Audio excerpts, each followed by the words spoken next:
Halo, kembali lagi dengan saya ya, Giri dari By Giri, dan kita udah masuk chapter 23 dari Gary's Art of Counting Basics, di mana chapter kali ini judulnya itu audit kasus 2 ya, teman-teman ya, dari Nyonya Vicky. Oke, ini adalah satu slide ya di PPT, nggak ada lagi. Kita langsung aja masuk ke Excel. Sampai jumpa di Excel. Oke, teman-teman, kembali lagi dengan saya Giri ya. Kita udah di Excel. Ini adalah temuan pada kasus 2 ya. Diketahui pengerjaan kasus 2 itu mendapatkan catatan berikut, teman-teman. Satu ya, ini sama seperti kasus pertama ya, poin satunya. Pembukuannya dilaksanakan dengan akun yang terlalu dikit, teman-teman. Sehingga memerlukan ya, pencatatan yang lebih rinci secara terpisah, teman-teman ya. Ini untuk akun peralatannya, ya. Jadi pembukuan kita kan cuma ada satu akun peralatan. Habis itu penyusutannya juga digabung ya. Ini ada potensi namanya human error ya, atau kesalahan manusia saat melakukan pembukuan kalau tidak rinci ya, teman-teman ya. Tapi kalau terlalu banyak juga nanti bacanya sulit ya, teman-teman ya. Jadi kalau saya ya kita buat saja seperti ini, nanti kita bikin rinciannya ya teman-teman ya. Apalagi kalau nanti kalian udah pakai program ya teman-teman, itu sangat membantu teman-teman. Akunnya cukup satu, itemnya bisa seratusan. Jadi ya nggak masalah akunnya sedikit, tapi itu di luar topik lah ya. Oke, kita masuk lagi ya. Ini juga poin yang penting ya sebenarnya ya. Jadi teman-teman nggak boleh terlalu sedikit, tapi juga nggak boleh terlalu banyak teman-teman untuk akun. Nah, poin kedua, penyusutan peralatan ya, itu disalah saji karena umur aset itu saya hitung ya di video sebelumnya dengan estimasi umur entitas, teman-teman. Bukan menggunakan umur aset seharusnya ya. Saya malah pakai umur entitas karena berpikir ya bahwa apa namanya? Kan kita udah mau tutup tuh, teman-teman. Kira-kira kayaknya dalam 3 bulan pun usaha ini akan tutup kalau ternyata tidak untung ya. Nah, sehingga saya bebankan semua 3 bulan. Itu tidak boleh ya, teman-teman ya. Itu tidak sesuai dengan konsep akuntansi namanya kesinambungan usaha, teman-teman. Nah, kesinambungan usaha itu adalah konsep akuntansi yang isinya itu ya, praktik praktik akuntansi dengan asumsi ya, bahwa usaha atau entitas ya, itu tidak akan pernah bubar, tidak akan pernah pilot ya, tidak akan pernah bangkrut, dan juga tidak akan pernah bubar ya. Maka dari itu kita tidak boleh menghitung menggunakan umur entitas, teman-teman. Itu sangat salah besar ya. Ini akan menjadi chapter 25 ya. Ini udah kelihatan judulnya.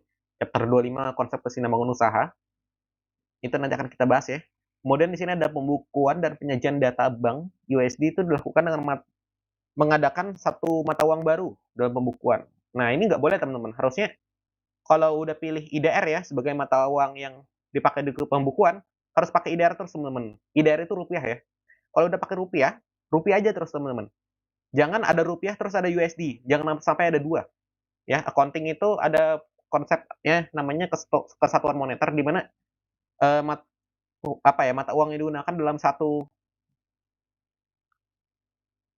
pembukuan itu harus mata uang yang memang diterima secara umum dan juga pembukaannya cuma boleh satu mata uang teman-teman, jangan sampai dua teman-teman ya. Kalau memang ada menggunakan mata uang lain, selalu menggunakan kurs ya teman-teman ya untuk menerjemahkan mata uang tersebut ke dalam mata uang utama kita di pembukuan ya. Nanti akan saya tunjukkan praktiknya di sini ya. Nomor 4, pembukaan Nyonya Vicky dan usahanya, usaha miliknya yang namanya print dan fotokopi Bitcoin ya. Ini salah ketik. Sebentar. Nah, dia malah menggabung ke satu pembukuan, teman-teman. Ini nggak boleh sebenarnya. Dalam akuntansi itu praktik tidak boleh sampai dua entitas satu pembukuan. Satu entitas harus satu pembukuan, teman-teman. Nah, ini tidak sesuai dengan konsep akuntansi namanya kesatuan ekonomi ya. Kesatuan ekonomi ini bahasan chapter 24. Kesatuan ekonomi itu adalah konsep akuntansi yang dimana ya, isinya adalah praktik ya. Praktik akuntansi yang memisahkan pembukuan satu entitas dengan entitas lainnya. Tidak boleh digabungkan ya, teman-teman ya. Nah, kemudian nih, ada yang kelima, nilai penyusutan disajikan pada angka yang terlalu besar, teman-teman ya. Oke, ini gara-gara yang poin kedua tadi, salah hitung gara-gara menggunakan nomor entitas ya. Ini harusnya pakai umur aset. Jadi menyebabkan ya pertama, penyusutannya salah. Kedua, nilai modalnya salah karena laba ruginya salah ya, karena juga modalnya juga salah. Kemudian nilai aset tidak lancar juga salah, posisi keuangannya jadi salah ya.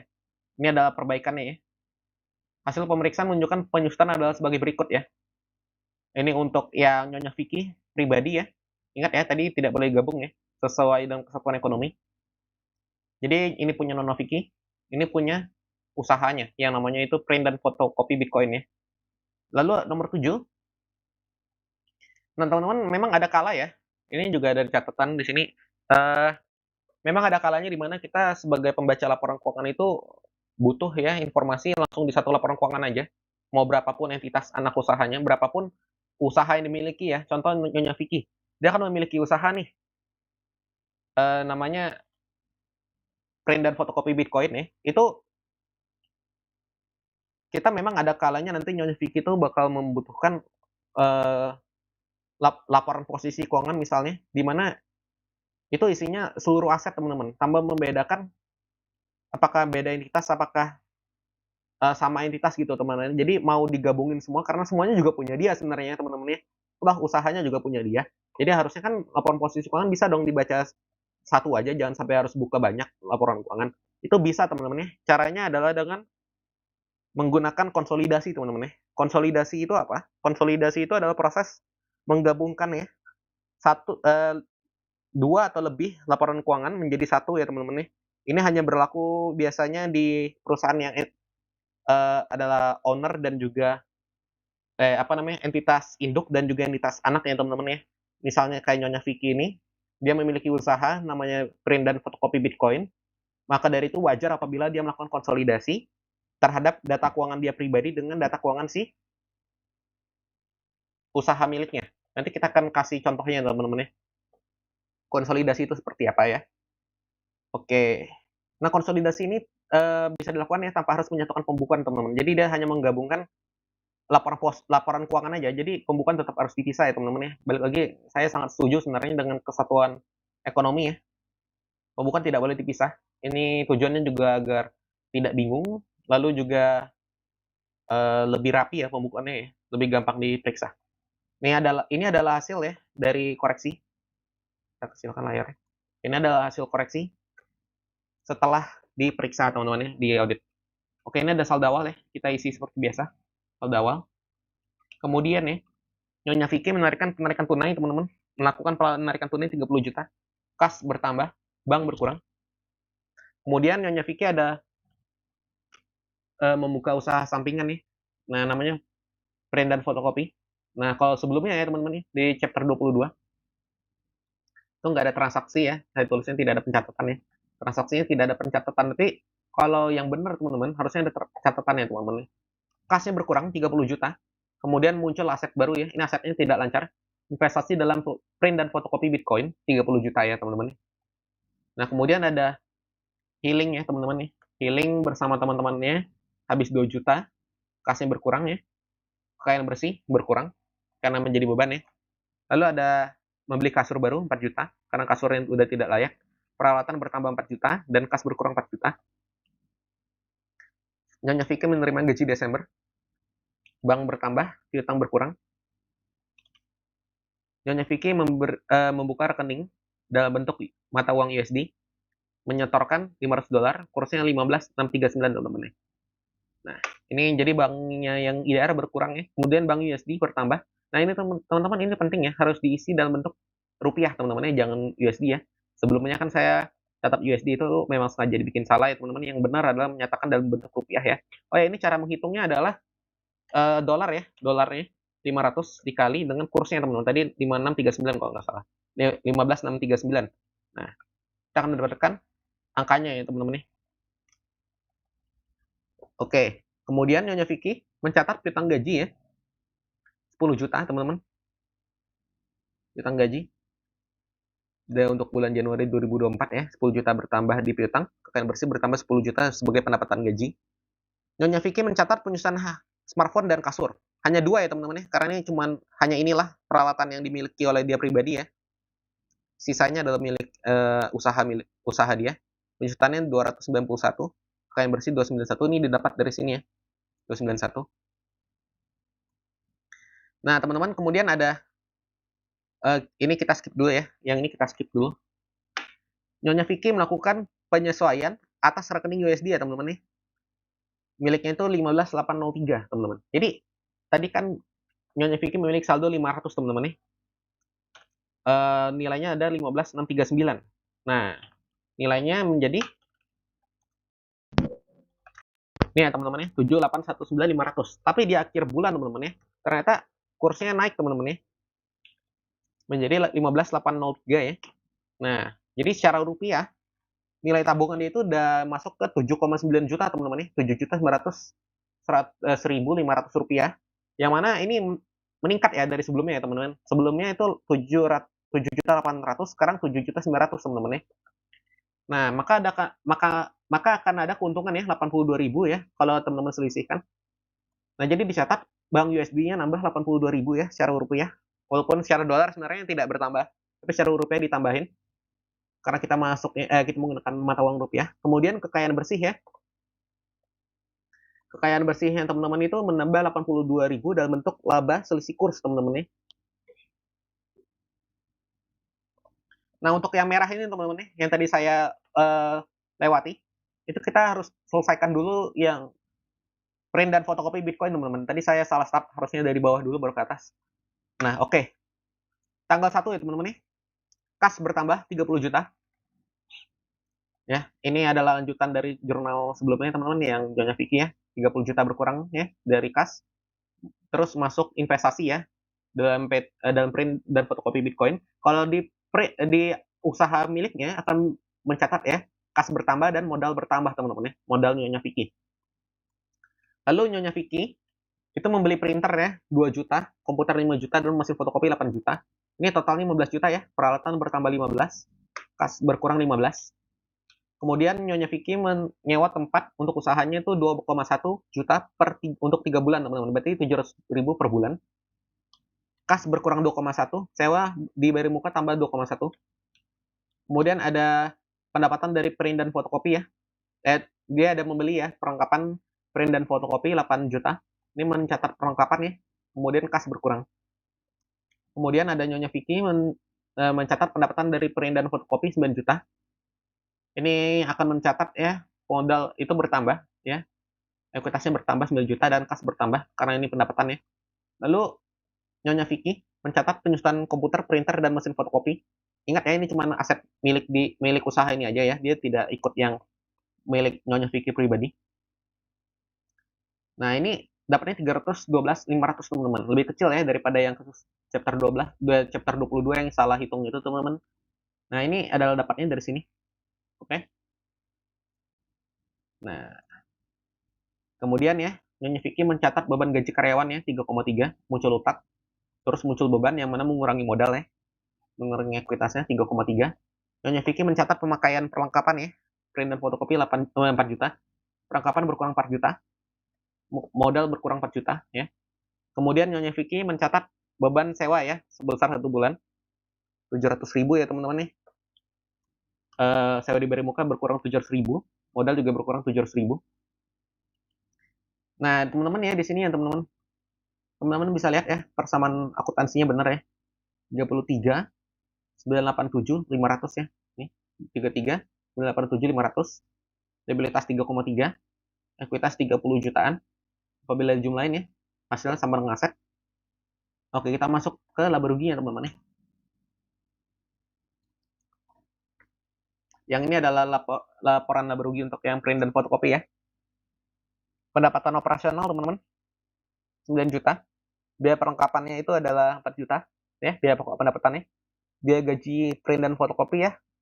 Ya mengerjakan print dan fotokopinya 3,3 juta.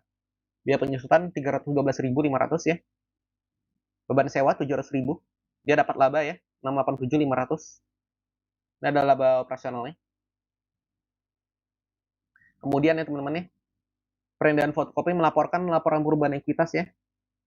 Saldo awalnya kan tidak ada karena dia baru berdiri. Setorannya bertambah 30 juta, laba bersih 687.500 ya. Saldo akhir dari modal menjadi 30.687.500. Teman-teman perlu ingat ya, ini nggak ada laba ditahan ya.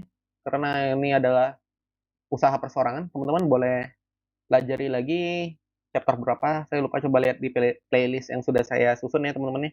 Coba dicari, judulnya itu adalah perlakuan ekuitas terhadap eh, berdasarkan entitas teman-teman ya.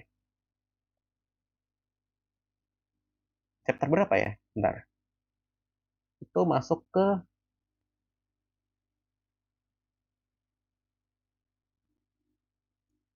bentar. Oh ini, penyajian ekuitas berdasarkan entitas ya. Chapter 10 teman-teman. Ups, hide lagi teman-teman, salah. Oke, kita balik lagi. Oke, ke spill ya teman-teman ya. Ya sudah. Kita masuk lagi ke laporan perubahan ekuitas ya. Saldo akhirnya 30687500. Kemudian, oh ya untuk teman-teman yang belum nonton chapter 10 tadi bisa ditonton dulu ya sebelum apabila bingung mengapa tidak ada laba ditahan di sini. Oke, sekarang kita masuk lagi ke laporan posisi keuangan ya. Print dan fotokopi ya. Kas bertambah 13,9 juta teman-teman. Perlengkapan ya. Ini bukan bertambah, ini memang saldo akhirnya. 13,9, 4 juta dan sekian-sekian, ini di copy paste ya dari sini ya. Dari sini. Saldo akhirnya di copy paste aja, pindahin. Oke. Dan perlu dilihat ya, ini modalnya udah sama dengan laporan perubahan ekuitas tadi. Di copy paste semua, pindahkan ke sini teman-teman. Nanti kalian teman-teman akan melihat udah balance ya aktiva dan pasifanya.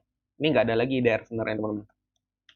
Ini belum saya hapus tulisan di DR-nya. Karena udah pasti mata uangnya sama teman-teman ya. Nggak boleh sampai beda teman-teman. Kesatuan moneter ya prinsipnya teman-teman ya.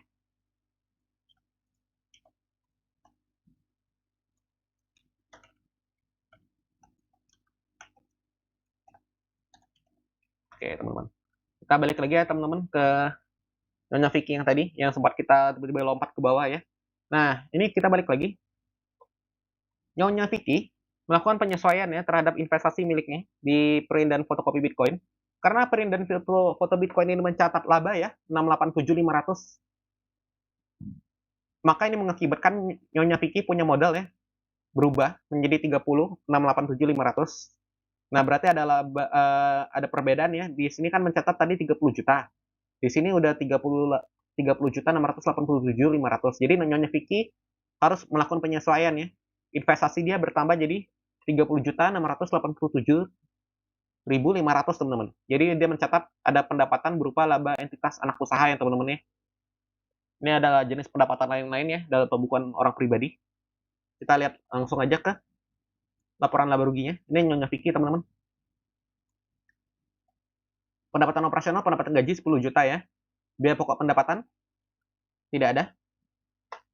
Kalau misalnya teman-teman yang nyatanya ya teman-teman ya sebenarnya ya, pendapatan gaji ini biasa diiringi dengan biaya BBM teman-teman. Biaya BBM ke kantor ya. Baik itu BBM mobil, baik itu BBM motor ya. Kemudian ada biaya penyusutan juga atas kendaraan ya teman-teman untuk pergi ke kantornya lagi. Atau teman-teman kalau misalnya pakai Gojek ya, ini saya sebut merek ya. Misalnya pakai ojek online ya, atau teman-teman pakai taksi ya, atau transportasi umum ya. Nah, teman-teman akan mengeluarkan biaya pokok pendapatan teman-teman atas perolehan dari gaji tersebut. Oke. Nah, di sini karena Nyonya Vicky ini masih kita bikin kasusnya itu apa ya?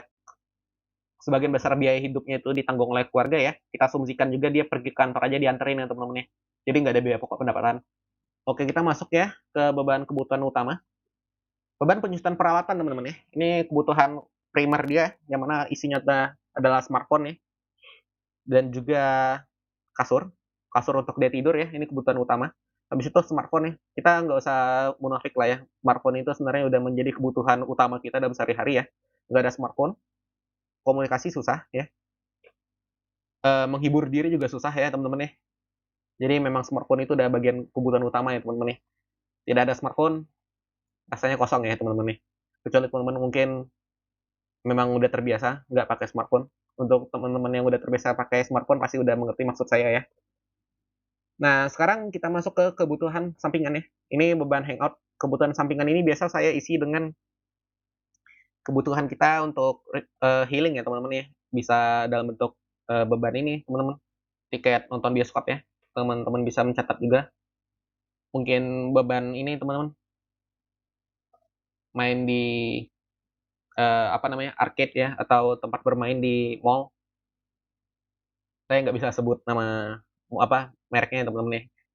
Habis itu ya apapun lah ya teman-teman ya, apabila teman-teman ada jalan-jalan ya untuk bersosialisasi, itu boleh catat beban kebutuhan sampingan ya, karena itu buat kebutuhan sosial kita. Nah, tapi teman-teman di sini ada kebutuhan mewah ya teman-teman. Ini adalah contoh-contoh ya teman-teman. Kalau teman-teman apa ya ngomongnya ya,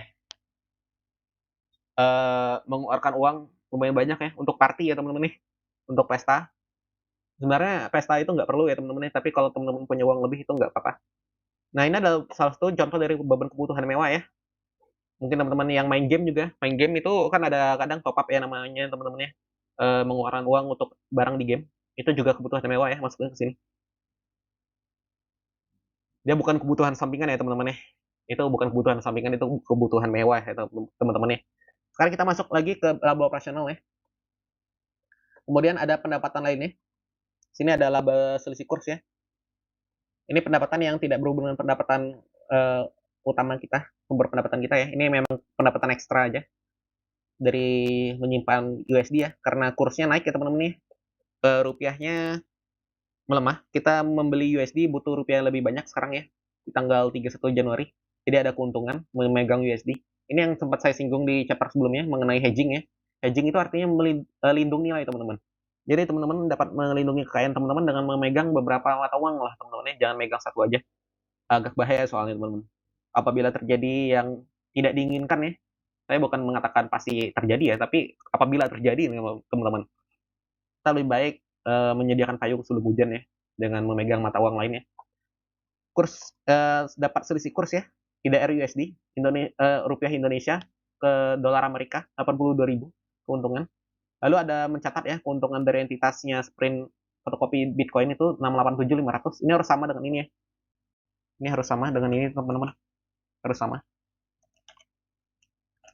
Oke. Nah, kemudian teman-teman ada laporan perubahan ekuitas ya untuk Print dan fotokopi Bitcoin. Untuk Nyonya Vicky, maaf teman-teman di sini. Nah, Nyonya Vicky ya, saldo awal 180 juta, laba bersih 8,477. Ini teman-teman bisa lihat dari sini.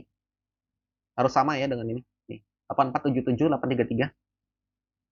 Sama ya. 8477, 833. Saldo akhirnya 18477, 833. Coba dicek sama pembukaan kita tadi. Sama ya. 188, 877, 833. Sama. Oke, sekarang kita masuk ke laporan posisi keuangan. Ini cuma perlu di copy paste saja teman-teman, saldonya dari yang sini teman-teman ya, seperti biasa. Ini pindahkan semua saldo akhirnya ke dalam laporan posisi keuangan. Oke. Nah, teman-teman perlu perhatikan ya. Kalau teman-teman punya entitas anak usaha ya, entitas anak ya, angka investasi kita itu harus sama dengan si modalnya teman-teman ya. Nah, ini kalau persorangan ya. Kalau misalnya PT ada hitungannya khusus, tapi bisa dicek ya teman-teman apakah pembukuan kita benar atau enggak dengan proporsi saham yang kita saham yang kita miliki. Kalau PT itu dia jumlahnya modal saham ditambah laba ditahan ya, lalu dikali proporsi yang kita miliki. Kemudian coba dilihat di sini sama atau enggak ya. Itu bisa sebenarnya. Oke. Tapi kalau misalnya teman-teman kepemilikan saham di bawah 20% atau 25%, saya lupa ya, itu masuknya metode biaya. Tidak boleh ya, tidak boleh sama ya teman-teman. Tapi kalau di atas itu boleh sama. Karena cara mencatatannya beda ya teman-teman. Metode biaya itu dia mencatat pendapatan ya, saat mau mengumumkan dividen aja. Tapi kalau metodenya udah metode ekuitas yang kepemilikannya lebih besar ya, itu dia mencatat langsung kenaikan ya investasi dalam sahamnya apabila ada laba teman-teman ya dari perusahaan yang kita investasikan. Oke, itu bahasan yang agak dalam lah teman-teman untuk series selanjutnya mungkin ya. Tidak karena terlalu dalam kita bahas di series ini, karena ini series dasar ya. Oke teman-teman. Nah, tadi kan sempat kita singgung ya, pasti ada saatnya di mana Nyonya Vicky itu mau melihat ya laporan laba rugi yang digabung teman-teman. Ini adalah laporan laba rugi konsolidasi ya. Yang saya warnai biru ini semuanya konsolidasi yang warnanya biru. Nah, di sini teman-teman, teman-teman dapat menggabungkan ya dua laporan laba rugi atau tiga laporan laba rugi atau lebih lagi ya teman-teman ya, digabungkan ke dalam satu laporan laba rugi. Di sini pendapatan operasional digabungkan.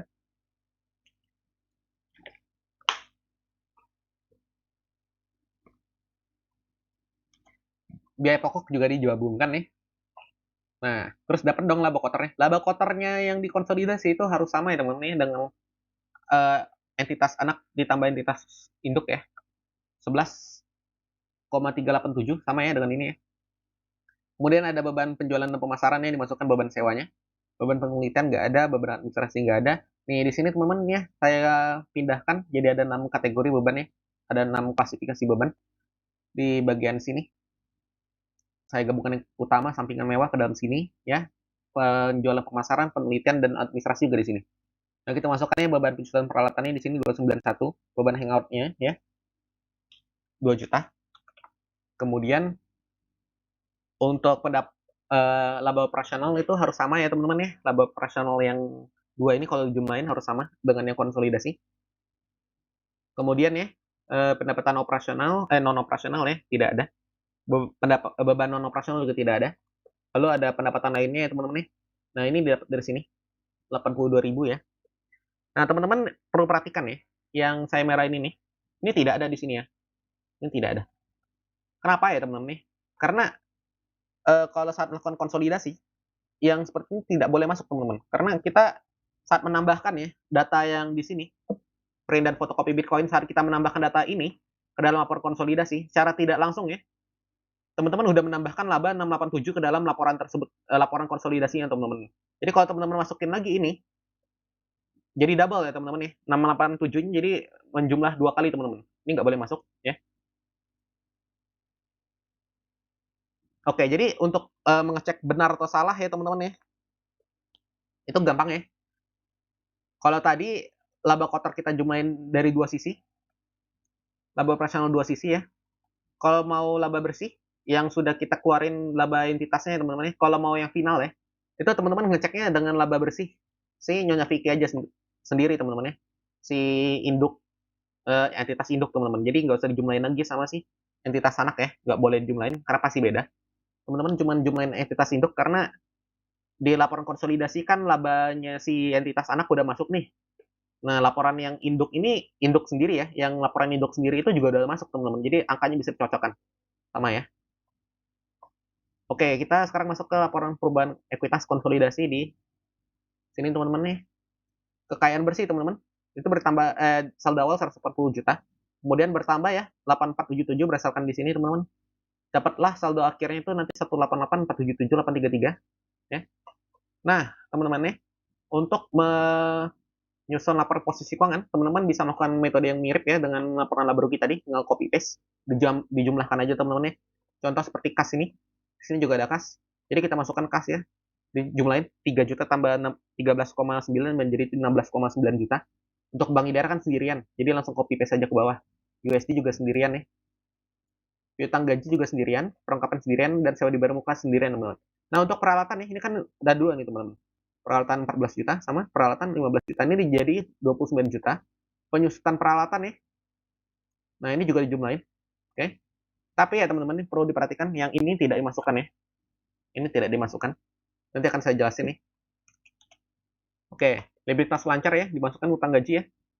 Dia sendirian jadi langsung copy paste. Lalu kekayaan bersih ya. Dimasukkan langsung dalam sini. Nah untuk yang modal teman-teman nih. Ini kan ada modal nih. Ini nggak usah dimasukkan. Nah, jadi karena ini konsolidasi ya, konsolidasi itu membuat laporan keuangan seolah-olah pembukuannya digabung, teman-teman. Dalam pembukuan yang digabung ya, ini tidak akan muncul, teman-teman. Tidak akan ada investasi dalam print dan fotokopi Bitcoin ya apabila pembukuan digabung. Dan juga tidak akan muncul modal ya apabila pembukuan digabung, teman-teman ya. Jadi ini harus dimusnahkan ya, teman-teman. Kalau misalnya teman-teman udah belajar akuntansi lebih dalam, nanti dalam ini ya di siklus akuntansinya teman-teman akan membuat satu entry yang namanya itu entry untuk konsolidasi ya, jurnal konsolidasi untuk mengeliminasi yang double. Ini double teman-teman ya. Ini tidak akan muncul apabila teman-teman menggabungkan laporan keuangan menggabungkan pembukuannya teman-teman ya. Kalau pembukuannya gabung ini tidak akan muncul, jadi tidak boleh muncul di laporan konsolidasi teman-teman ya. Nah, ini udah teman-teman bisa lihat ya. Angka ekuitas ini juga harus sama dengan laporan perubahan ekuitas ya. Nah, apabila udah sama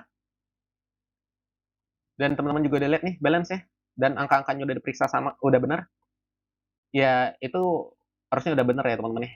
Kita harusnya udah benar, tapi baiknya tetap dikoreksi. Kalau saya sih udah cukup yakin ya, yang saya buat udah benar. Kalau teman-teman mau mencari kesalahan saya, boleh dicoba ya teman-temannya. Nanti kalau ada kesalahan boleh diketik di kolom komentar. Saya terbuka untuk masukan ya, apabila memang saya ada salah. Sekian teman-teman nih, ini adalah akhir dari chapter 23 untuk audit kasus 2 ya. Semoga dapat dipahami ya. Apabila teman-teman ada pertanyaan, bisa chat di kolom komentar ya. Nanti saya jawab.